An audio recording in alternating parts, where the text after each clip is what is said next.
Tara, pipitas tayo ng pechay kahit sobrang init, oh. Pero buksan muna natin itong pinto para makapitas syempre. Uy, abe ko. Ayan yung mga pechay namin. Ito yung mga native na sibuyas, ayan yon. Tapos ito yung mga pechay. May tanim din akong ilan-ilan na na carrots. Ayan oh, nag-i-improve naman sila. Ganda oh. Dito banda, na walang tanim, pinagkuhanan na namin yan ng pechay.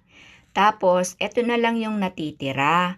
Pangkonsumo na rin sa sinigang at nilaga. Sana all. Wow, abe ko, kanyaman. Etong aking tanim na mga carrots, so far magaganda sila. Sana magkalaman ng malaki.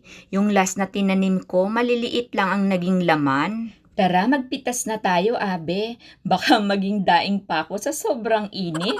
Uy! Eto, tignan ninyo mga abe, ang lapad ng dahon, ang laki. Kapag ganito, pitasin na talaga.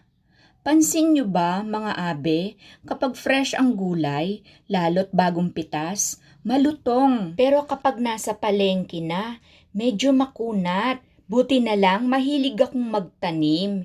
Hindi sama ng loob gulay.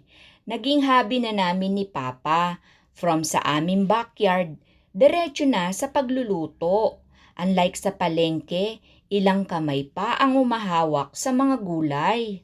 O mga abe, legit na kapag may itinanim, may aanihin. Uy, abe ko. Tara, doon na natin tanggalin yung mga ugat ng pechay.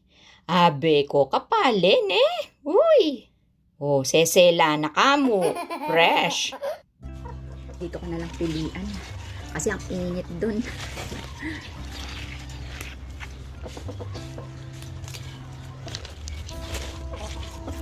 Ito lang naman yung tatanggalin ko yung pinag-ugatan niya.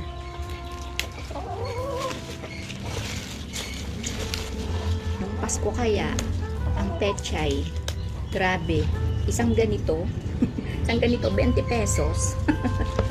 Diyos mio. Pero hindi tayo papa-apekto dun sa high price nila. Siyempre may tanim tayo.